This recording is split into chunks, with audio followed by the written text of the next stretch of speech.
When you hear the words environmentally cautious, chances are India is not the first country to come in mind. Although it may be known for its decorated culture and curry really spicy going in and coming out, there's actually a lot of problems within the country regarding the climate change and its overall carbon footprint. In fact, India actually has the highest air pollution density per population than any other country in the world. A big reason for that is due to the relaxed restrictions on carbon emissions from businesses. Now, as a student in the Foster School of Business, my job is to inform you the cost implications of using a carbon pricing model in India and the benefit of cost of doing so. So I hope you enjoy. First, we must take a look into current policies India has in place to combat CO2 emissions. The first one is the National Action Plan on Climate Change. This covers 8 distinct missions, which cover solar energy, enhanced energy efficiency, sustainable habitat, sustainable agriculture, green India, water, and the strategic knowledge of climate change. India also has a pilot program of an emissions trading platform in the states of Tamil Nadu, Gujarat, and Maharashtra.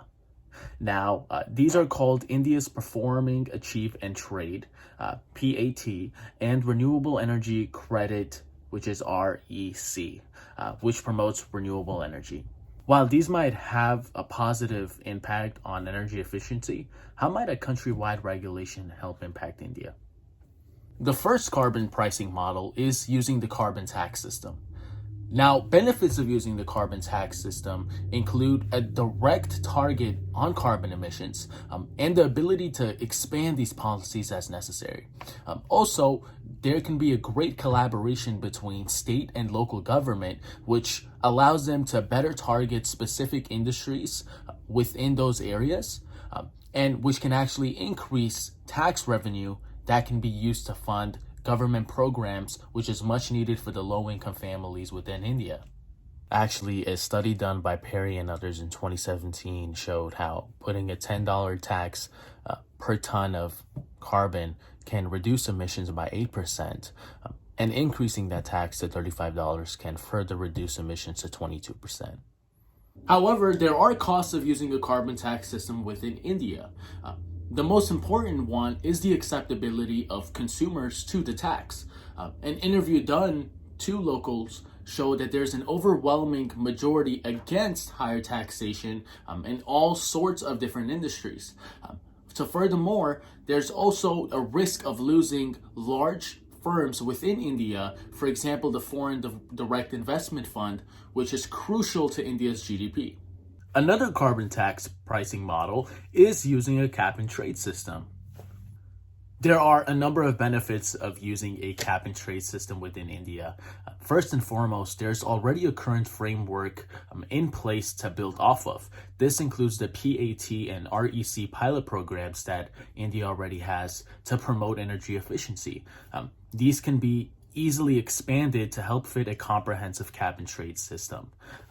The second benefit of using a cap and trade system is the ability to target greenhouse emissions directly. Now, greenhouse emissions are actually the largest emitters from India, which is really important.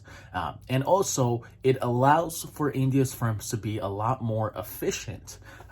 A big study done by Perry and others also showed how cap and trade systems can help increase efficiency from India's firms by over 2 to 4% per month.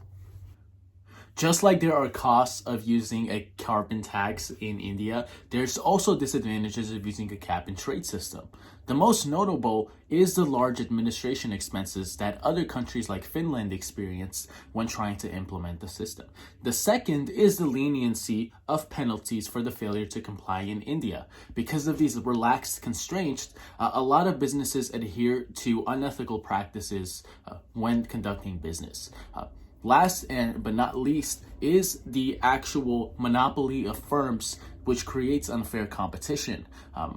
A quick rundown on that is the large industries, which include zinc, copper production, medical supplies, and export and import companies.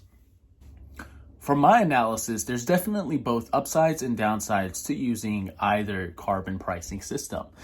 While using a carbon tax can directly tax carbon emissions, it risks losing investments from large firms, which are a great piece of the GDP for India.